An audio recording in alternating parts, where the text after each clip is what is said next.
Good morning.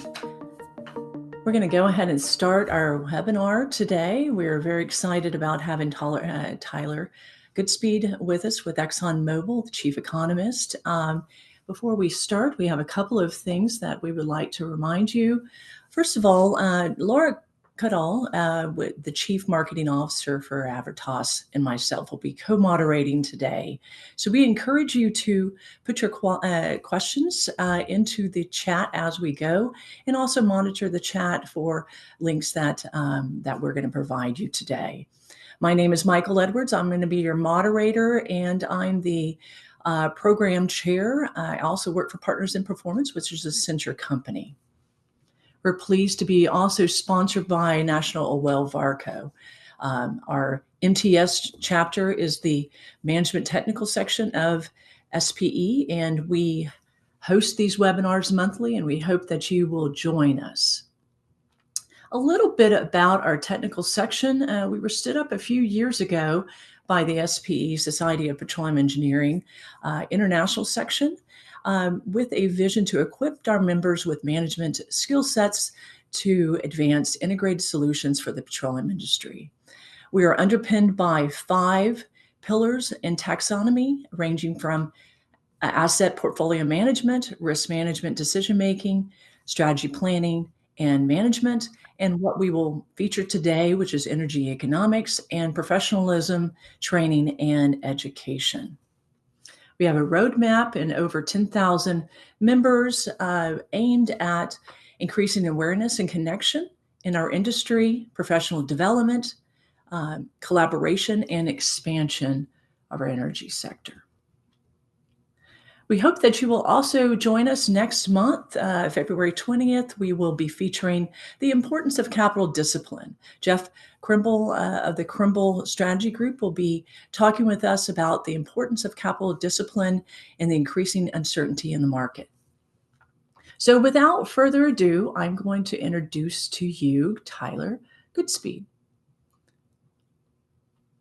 Tyler, go ahead and put your slides up as I give your bio. I'm very pleased to share with you a bit about Tyler's background. In 2020 and 2021, he served as an acting chairman of the White House Council of Economic Advisors, having been appointed by the president as a member of the council in 2019. He had a role to advise the administration on economic response to the pandemic, and also chaired the Economic Policy Committee at the Organization of Economic Cooperation and Development. He's previously served on a council as a chief economist for economic policies and senior economist for tax, public finance, and macroeconomics. Dr. Godspeed is also held academic appointments at the Department of Economics at the University of Oxford, is a Department of Political Economy at the King's College, and he was a Klein-Heinz Fellow at the Hoover Institute at Stanford University.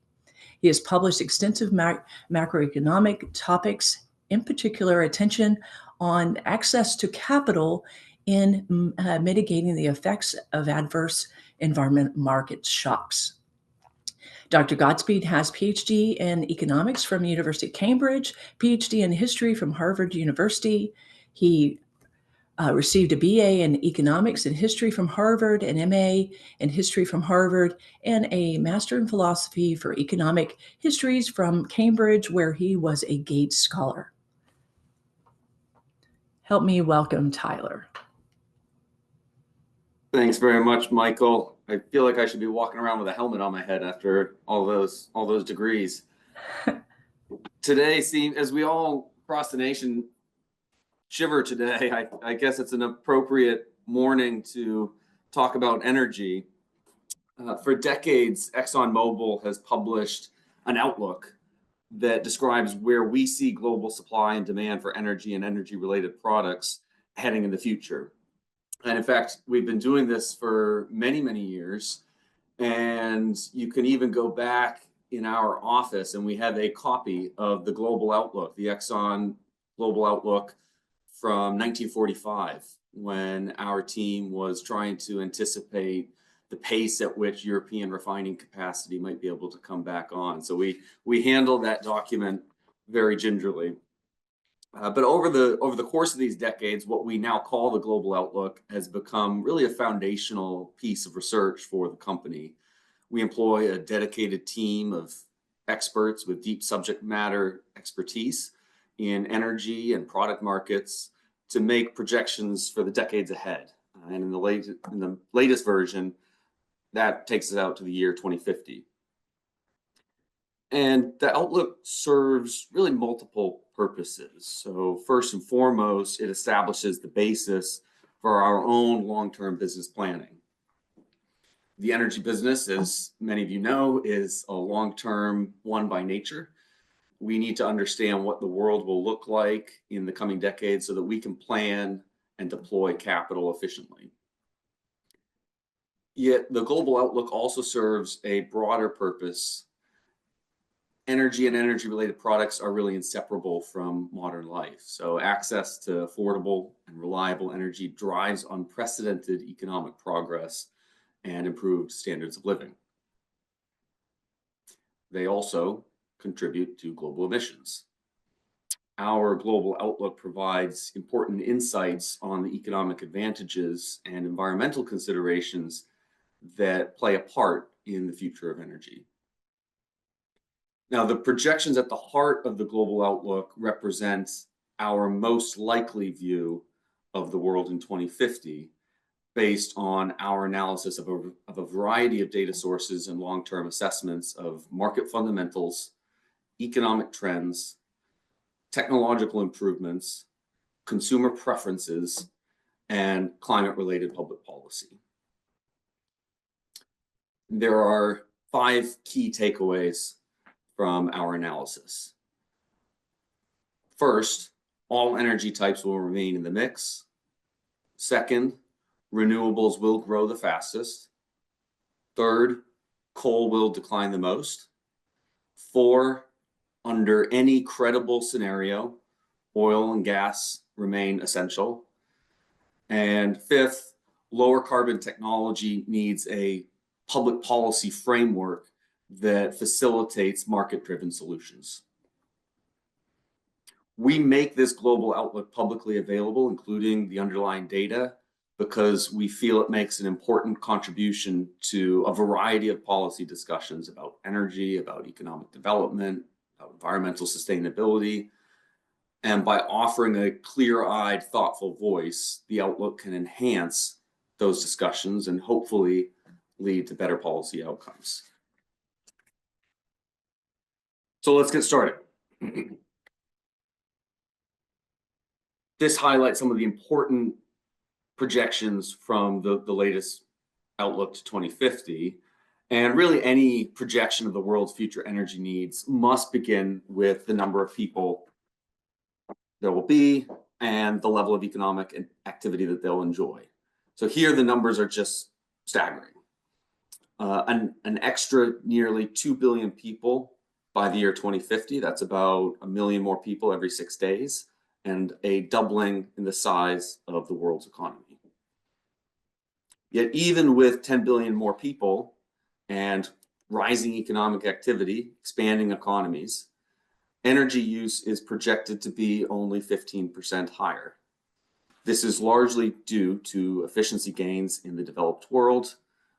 But as energy use decreases by about 10% in wealthier economies, it's also expected to increase by more than 25% in emerging economies.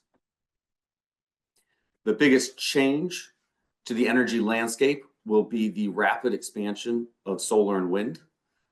We project a 4-fold increase in their share of the total energy mix by 2050. Even so, all other forms of energy will be needed to meet the needs of a growing population. Biofuels, hydrogen, nuclear, oil, and natural gas will remain essential. As lower emission solutions expand, the world's energy-related emissions will begin to fall for the first time in 2030. By 2050, our outlook projects that they will fall by about 25% from today's levels. So just compare that to the 10% increase that the world saw over the decade through 2019. That is substantial progress. Critical to the goal of reducing emissions will be tackling emissions in harder to decarbonize sectors of the economy, such as commercial transportation, industrial activity. And those two sectors alone will account for nearly half of the world's global CO2 emissions in 2050. So the world will need to dramatically scale up lower emission solutions, such as carbon capture and storage, hydrogen, biofuels, that preserve the advantages of today's energy system and infrastructure, while also significantly reducing emissions at the lowest cost to society.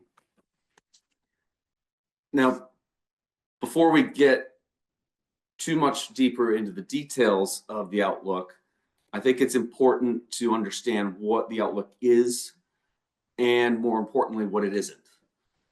So the outlook is a projection that forms the basis for the company's business planning, underpinned by deep understanding of long-term fundamentals.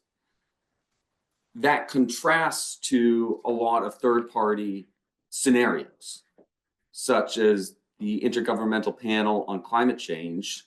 They're likely below 2-degree scenarios. So a lot of those third-party scenarios, they work backward from a hypothetical outcome to identify the factors that would be required to achieve that outcome.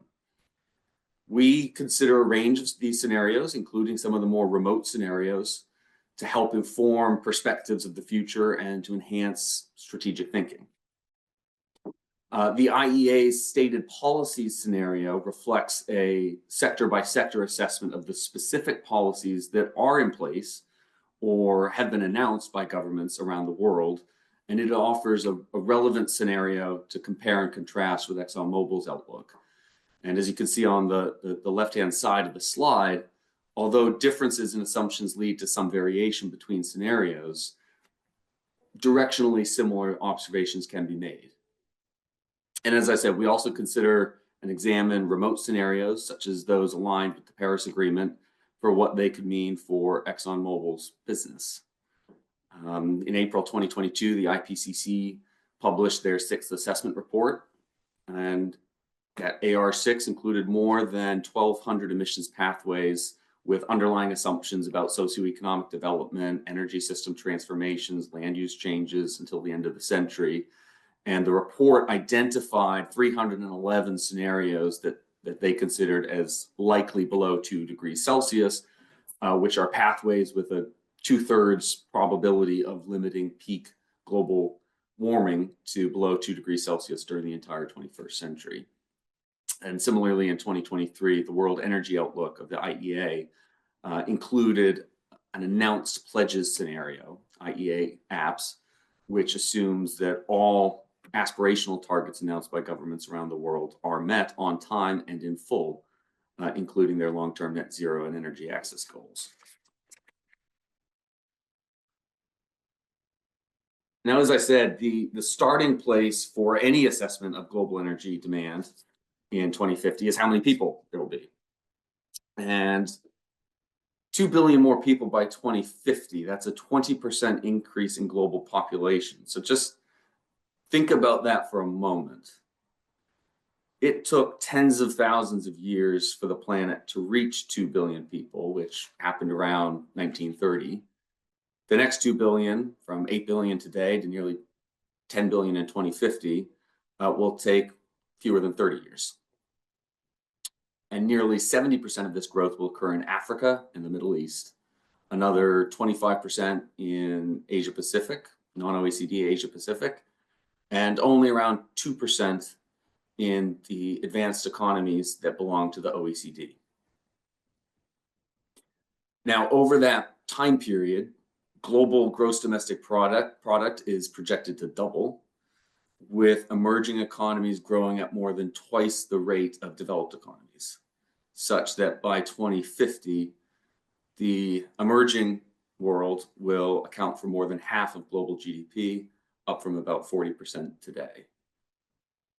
And this overall economic growth will contribute to a significant rise in living standards. So global GDP per person will rise to by nearly 80% by 2050.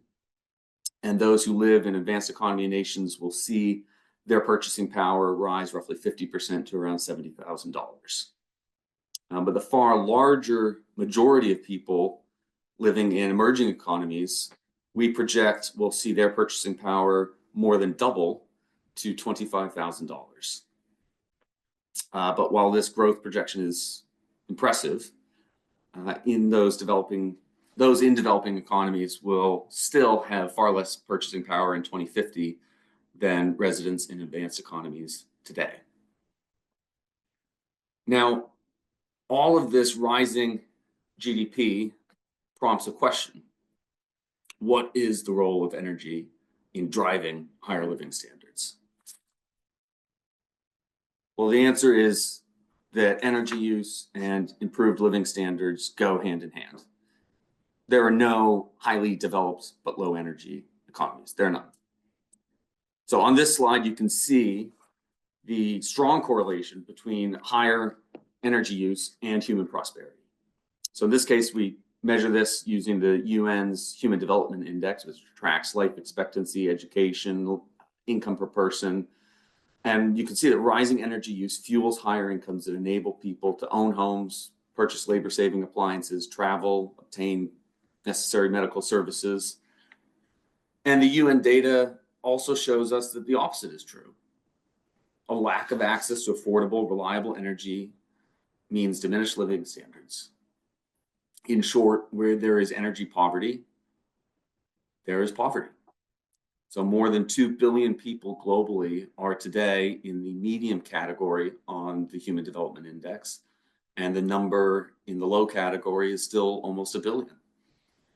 2 billion people rely on harmful cooking fuels. 750 million people lack access to electricity. 700 million people are living in extreme poverty. That's less than $2.15 a day. And using this HDI data, we determined that about 4 billion people globally live below the modern energy minimum. So that's far below modern standards of living, which require reliable energy for housing, infrastructure, jobs, mobility. And by our analysis, for a country to rise above this threshold, the average energy use per capita would need to be at least 50 million British thermal units per person per year. And to be clear, that is the minimum. So advanced economies around the world use, on average, more than 3 times that amount. But with 50 million British thermal units per person per year, you have the ability to provide universal access to clean cooking fuels, electricity, eliminate extreme poverty. So what does that look like? What a 50 million BTUs per person per year look like? Well, the first basic energy need is lighting and cooking. So the average home in an advanced economy uses about 2 million BTUs per person for lighting and cooking meals. But that's just the first step. We also need to heat and cool our homes. And we have modern appliances, tablets, TVs, refrigerators, washing machines. But this is all just inside the home. We also need to get places to move goods and services via commercial transportation. And then there's the biggest category, which is energy used for manufacturing and businesses that provide jobs and support a thriving economy. So now we're up to 160 million BTUs per person per year in your average advanced OECD economy. And the US is actually higher than this. How does this compare to energy use in emerging economies around the world? China has made incredible progress and today is above the minimum on average, but the rest of developing Asia and Africa are still well below the minimum. So that represents about 4 billion people, or half the world's population, that needs more affordable, more reliable, more accessible energy. And this is a challenge the world faces. The good news is that the world overall, and the emerging economy world in particular, is on track to experience continued economic progress. So the combination of 2 billion more people and a global economy that's doubled its size is projected to drive about 15% higher energy use in 2050 versus today. And what's notable is that the upward trajectory is actually slowing considerably. So from 2000 to 2010, total global energy use grew by 27%. From 2010 till today, it grew 14%. And in the decade from 2040 to 2050, we project an increase of just 3%. So with many more people and notable gains in well-being, the emerging economy world will increase its energy use by more than 25% between now and 2050. And a reduction in energy poverty will lead to a corresponding reduction in absolute poverty. And you can contrast that with the developed world, where there will be little population growth and greater efficiency will actually cause energy use to decline by more than 10%. The technological progress in the OECD economies has played a really tremendous role in driving improved energy efficiency, better insulation, more efficient appliances, lighter materials, and smarter homes and buildings. Now, the global outlook projects that the biggest change in the world's energy mix between now and 2050 will be a significant increase in solar and wind, coupled with a large reduction in coal. So solar and wind, we project to increase more than fourfold, from under 3% of the world's energy mix to nearly 12%. Coal use will shrink as it is displaced by lower emission sources of electricity, not just renewables, but also natural gas, which has about half the carbon intensity of coal in electricity generation. And overall, electricity use will grow by 80% by 2050. The outlook also projects that oil and natural gas will still make up more than half of the world's energy supply in 2050. The utility of oil and natural gas in meeting the world's needs remains really unmatched. They're energy dense, they're portable, they're available, they're affordable. And as noted earlier, our global outlook projections are broadly consistent with the IEA STEP scenario, which reflects current policy. And the IPCC's average of likely below 2 degrees Celsius scenarios projects a considerably larger role being played by renewables, about 30% of total global energy. And under these scenarios, oil and natural gas play the largest role in 2050 at a little under 40% of total global energy supply. So a few key facts, central facts, I think seem clear across the projections and scenarios. First, all energy types remain an important part of the mix. Renewables will grow the fastest, coal will decline the most, and under any credible scenario, oil and natural gas remain essential. And part of the reason for that is that a fundamental challenge is that lower emission options generally come at a higher cost compared to domestic alternatives. So this is a China power generation example. Coal is the largest and lowest cost power source for China, making up about 60% of their power mix. To move to natural gas or nuclear, it would be a 50% increase in costs. Renewables are advantaged at lower penetration, where they can supplement existing generation, but they would be 3 times more expensive to build a power grid for 24-hour solar or wind. And this is just a simplified example because no one would build a grid on just one technology, but it illustrates the point that lower emission options generally come at higher cost. And the global emissions challenge, I mean, this extends to all sectors. So it's not just about cars and homes, it's every aspect of the world economy. So these two mega trends that underpin our outlook and corporate strategy are: first, energy is essential for human development. Achieving modern living standards requires reliable, affordable energy and energy-related products. And lower emission options are generally more expensive given current technologies, so they're not always affordable, at least not for now. So this is what we call the AND equation. So the AND equation is providing the energy and products that society needs and at the same time reducing emissions. Each is incredibly challenging in its own right, but we think that with the right investments, it's possible to achieve both. So this is our base case view of emissions in the global outlook. So we see emissions plateauing this decade and then declining by about a quarter by 2050. And this is really just an acceleration of trends that we've already observed in the OECD and a reversal of some growth in the developing world. And this is really pretty amazing. It would be the first time in modern history that emissions have fallen while population and economic activity continues to expand. And it is, as I've noted, in a similar view to the IEA's stated energy policy scenario.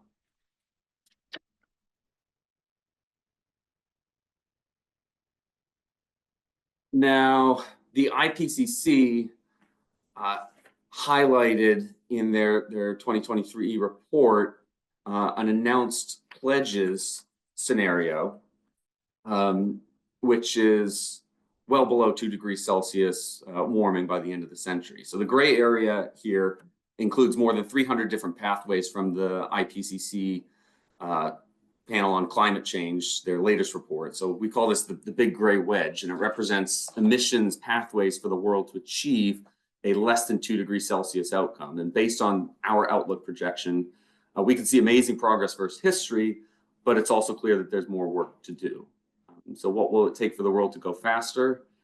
These third-party pathways report the solutions deployed in their modeling, and one thing that really sticks out is that the world needs more of all solutions. So this chart just shows the growth out to 2050 of solutions in the IPCC pathways. So the big gray wedge from the prior page, and the annual growth rates are just staggering. So carbon capture would have to grow at 30% per year, and it's the largest solution deployed. Nuclear looks more reasonable at only 2% per year growth, but the world has been shutting down nuclear reactors, still below 2018 levels. So the key point I want to make here is that all of the above is truly required. There's no pathway that relies on just one or two solutions. So this is what the IPCC says is required to achieve a less than 2 degree pathway. But how do we know if the world is on track or not? We use signposts to monitor how the world is progressing versus the solutions required. And for the big projects like CCS or nuclear, you can monitor announced projects, permitting status, and ultimately construction progress.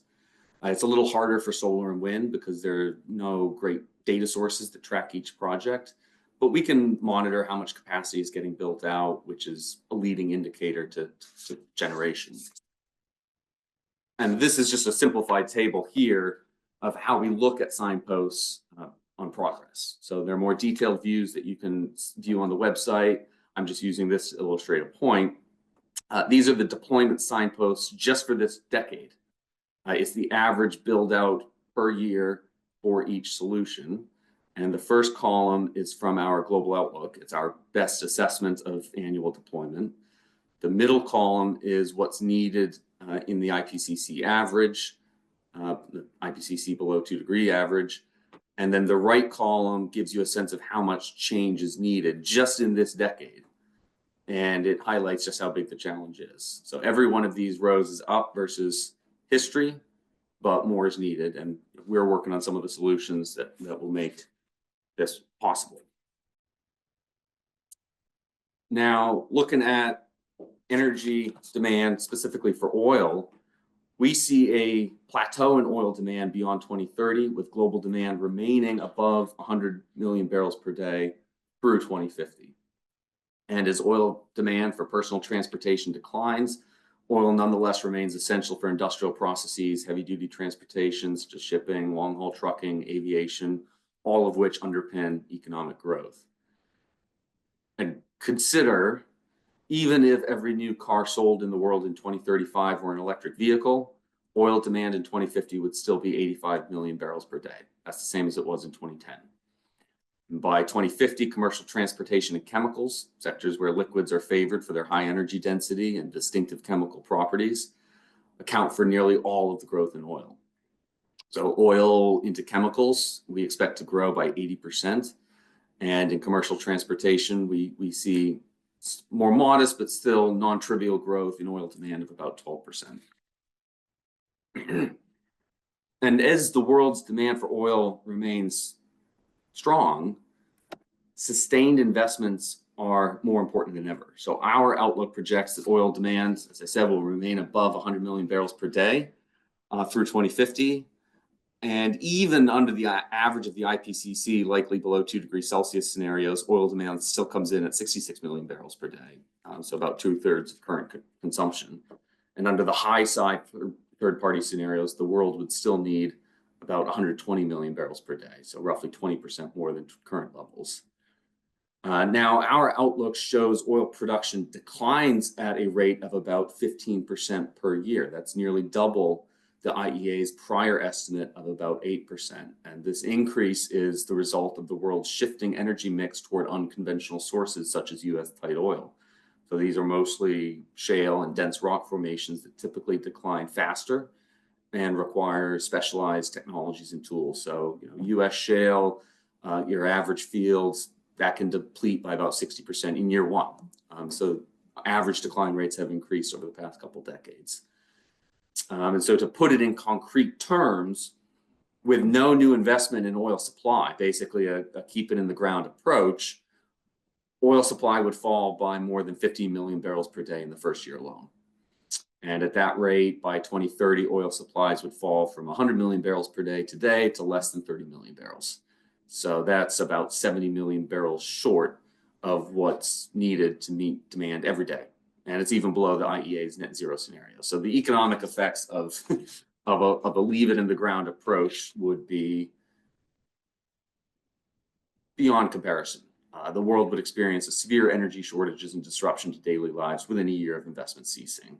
And given the price increases, price responses to past oil price shocks, the permanent loss of 15% of oil supply per year could raise oil prices by more than 400%.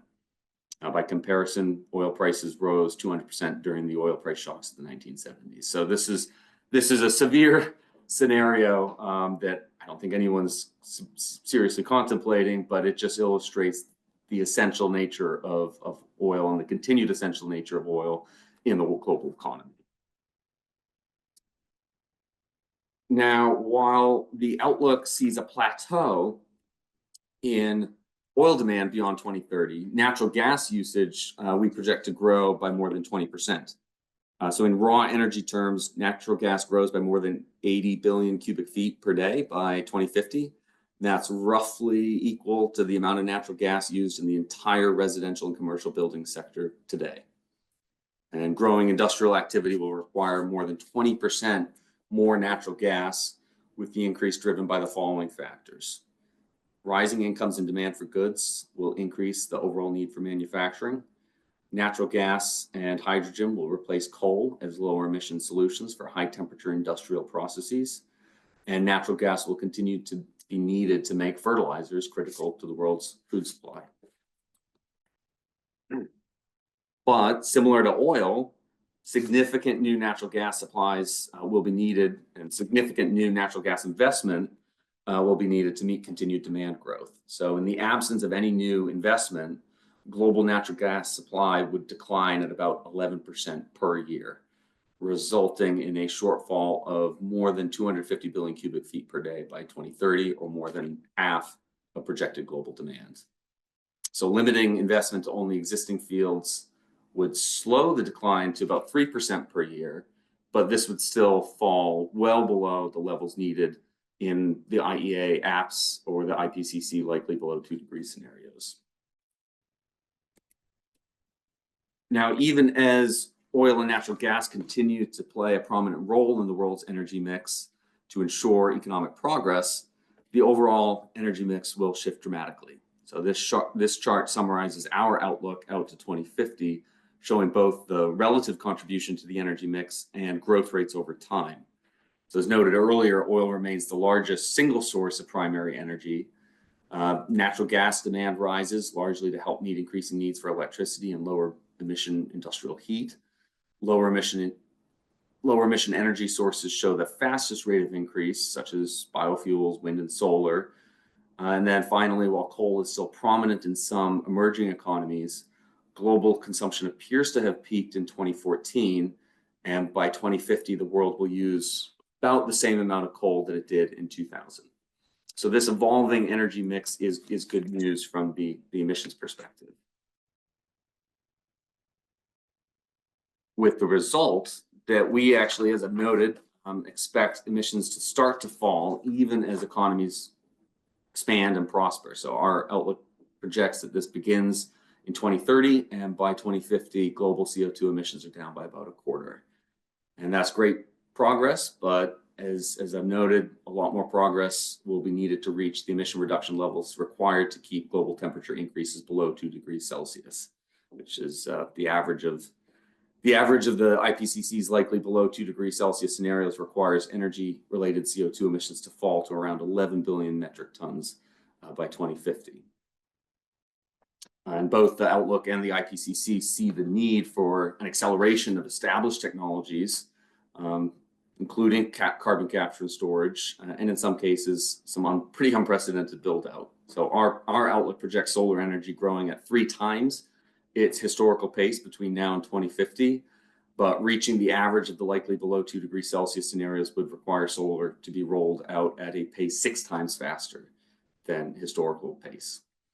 And the challenge is even greater for technologies with little deployment to date, such as carbon capture and storage, which would need to deploy 70 times faster than its historical pace between now and 2050 under our outlook, and 185 times faster to reach the average of the likely below 2 scenarios. And what's noteworthy is that even the IPCC sees carbon capture and storage playing as large a role as solar in the energy transition. So technologies that are still in their infancy today will have to scale up dramatically to reach society's climate goals, and all of the above approach will be needed to ensure that no promising solution is left off the table. So we assume that continued policy support and improving technology will reduce the cost and facilitate the deployment of a full suite of lower emission solutions. And the pace of deployment of these solutions is a critical signpost as to the pace of the overall transition. Now, as we have seen, an energy transition is underway. Our world is making progress, but more progress is needed. And here's what we mean.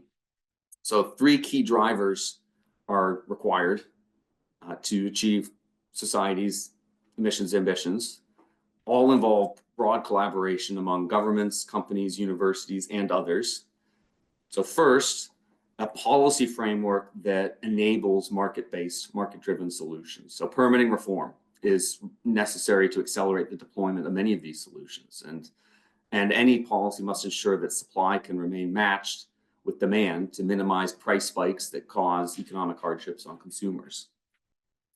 Second, will require continued technology advancement. So currently, even the IEA admits that only 3 of the more than 50 technologies needed to reach net zero emissions by 2050 are on track. So an all of the above approach to technology, where governments avoid picking winners and losers, will lead to the most cost-efficient solutions. And third, market-based solutions, market-driven solutions. So taxpayers across the world cannot afford to pay forever to reduce the volume of emissions that would need to be removed. So ultimately, to achieve global emissions reductions, market forces will need to develop. And the right kinds of policies and technologies can help with that. So here's what we mean. That's what we mean when we say that the world needs to get serious and do the math, do the arithmetic. I mean, that is fundamentally what the outlook is about, is crunching the numbers.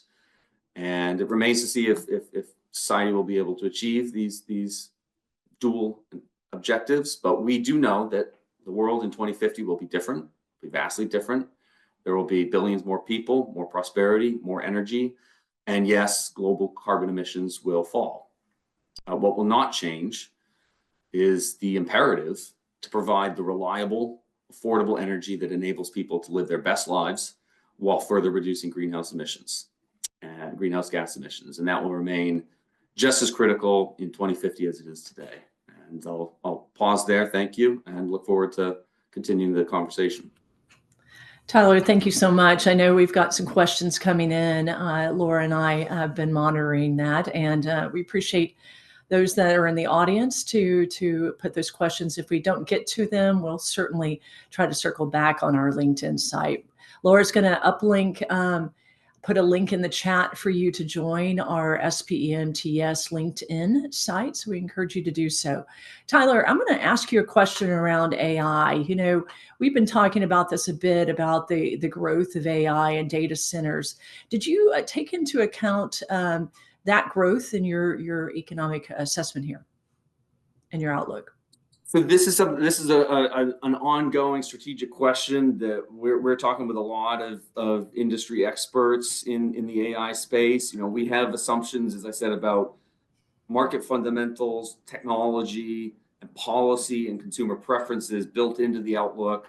But this is an ongoing area of research for us because some of the industry experts in AI with data centers, I mean, the demand scenarios that they highlight are pretty unprecedented. So the amount of build out that would be required to meet that is really substantial. And again, I think it points to an all of the above solution.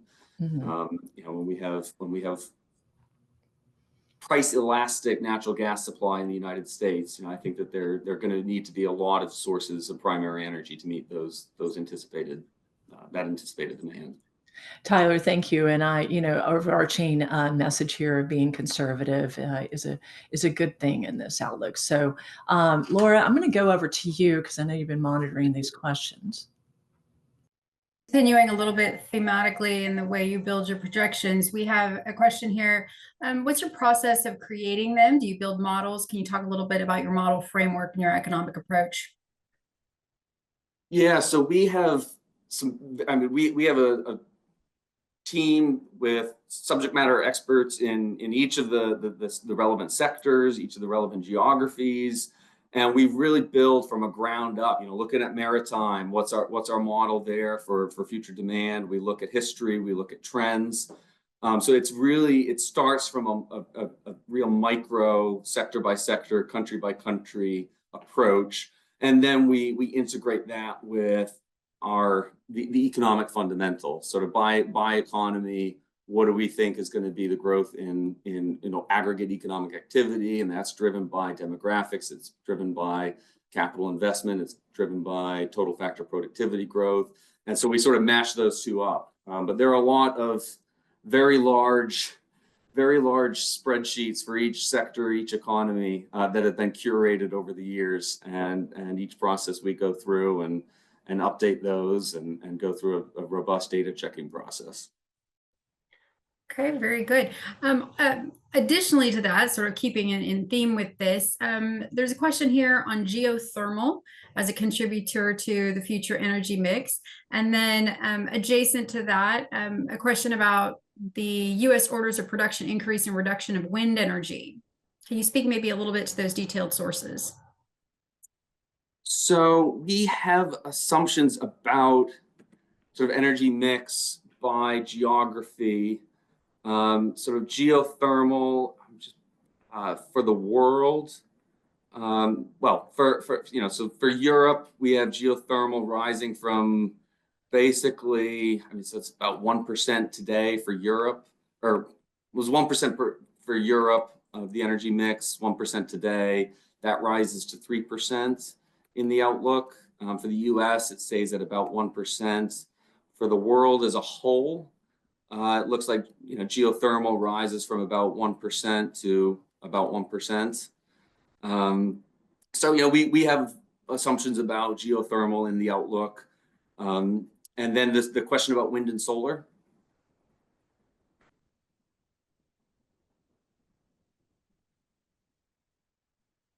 Could you repeat the question about wind and solar? Sure. So let's see here. With were the U.S. orders of production and production increase and reduction of the wind energy incorporated into this forecast? That was the exact question. So we have solar and wind in the U.S. rising from somewhere between 0 and 1% today to about 7% each by 2050. So there is continued scale up of solar and wind in the U.S. Okay. What about the change in administration, kind of to diverge a little bit here, the change in administration and the withdrawal from the Paris Accord? How do you see that changing energy mix going forward? So I think this is why we as a company have a diversified portfolio, and because we need to be ready to meet society's energy demands under different policy scenarios. And I think we stand ready to do that. We have we've had great synergies with recent acquisitions. So we have continued expansion and efficiency gains in our production of oil and gas, and we're investing in lower emission solutions to meet demand in Europe and elsewhere. So I think that we are positioned to meet society's energy needs under a range of scenarios. Thank you for that. Michael, do you want to field a couple of these? And my apologies to everyone. We have quite a number of questions here. We're not going to have time to get to all of them, but certainly we'll try to go through and sample some.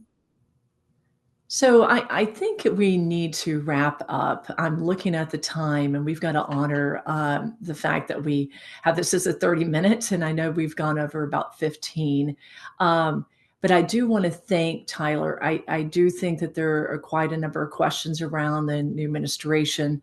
I think you handled that quite well. Is there any closing remarks that you have, any suggestion on the way that we conduct our energy economics, knowing that our members are looking for insights to what you're doing there at ExxonMobil? Well, I think it's just important to bear in mind the degree to which energy permeates literally everything. And and oil, petroleum product. I mean, it's in clothing, it's in carpet, it's in piping, it's in roofing, it's how we get about. And so I think it's just really important to bear in mind the degree to which energy permeates all aspects of our daily lives. And that's why what's really interesting is that when you look at shocks that historically brought economic growth into negative territory, namely triggered recessions. There are a variety of shocks that trigger recessions. There are monetary policy shocks. But one of the serial killers of economic expansions in the post-war period in the US and the United Kingdom has been energy price shocks. So you think 1973, 75, 1979, 80, 1991, 1990, 91, even 2008 had a very prominent role of energy prices because the price of oil, the real price of oil, has never been higher than it was in June 2008. And you can go back further, and there's a very high prevalence of energy price shocks as major contributing factors to economic downturns. And I think it's because even today, it permeates everything. So I think folks it's always important to bear that in mind, the degree to which we rely on energy for achieving sustainable economic expansion. Thank you, Tyler. What a wonderful way to close. We want to thank everybody that is participating, and please do, if you want to put any last remarks in the Q&A, that would be wonderful. We'll take a look at that and address that on LinkedIn. Please join us if you can on LinkedIn. We put that link up there and carry on the conversation. Thank you.